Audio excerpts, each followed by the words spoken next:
a professor of politics at the University of New South Wales, joining us now live from the Australian capital, Canberra. Thanks very much indeed for your time.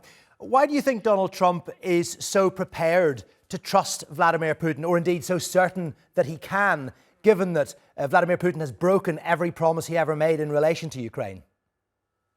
Because the United States has the upper hand with Ukraine, and all that, the major preoccupation of Donald Trump is to get a quick ceasefire and to end the cost in the billions of dollars that the United States is pouring in there. He assumes that he can work with Putin, try to separate it slightly from China. And the two may even be meeting in Saudi Arabia if these current talks are successful. So it's a realpolitik. The Ukrainians don't matter. They're just bit players. They're costing money. It's Europe's problem. And to deal with Russia would mean that the U.S. could transfer its attention and resources to the Indo-Pacific to deal with China. Well, exactly. So he's trying to align himself with Russia, you're suggesting, and make sure that Russia de-aligns itself with China. The only issue with that is that Vladimir Putin is well known as a shrewd, wily operator who's highly intelligent, and critics of Donald Trump would argue that he's neither of those things. Right. My point is he's trying to drive a wedge, not to get Russia to align with the U.S. The Russian economy is hurting. It's just, it's 3 American states have larger GDPs than Russia. They're taking tremendous casualties on the battlefield. They've exhausted a lot of supplies.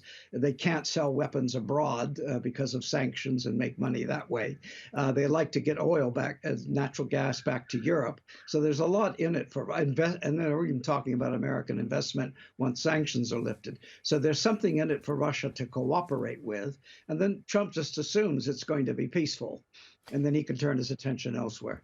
Yeah, and when it comes to this mineral deal, Carlyle, Donald Trump says, well, we can give security guarantees to Ukraine later. That'll be the easy thing. But the fact that he's saying that US people are on the ground in Ukraine trying to extract those minerals, that in itself would provide Ukraine with security guarantees.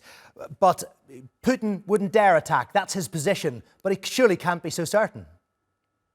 Well, the point of those discussions now is to come up with a framework for a settlement and a potential ceasefire agreement. And it's on land and sea by Zelensky's proposal, stop long-range strikes, etc.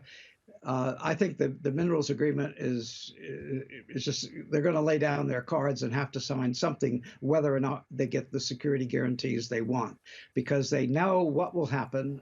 No military aid, continuation of an intelligence shut off, and they're at the mercy of Russia. So it's a meat grinder, and I don't think Ukraine wants to put themselves through there.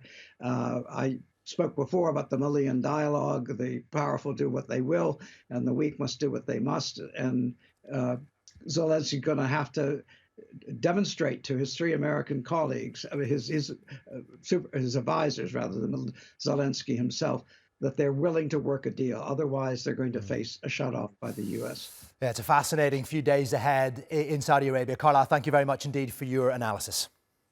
Thank you.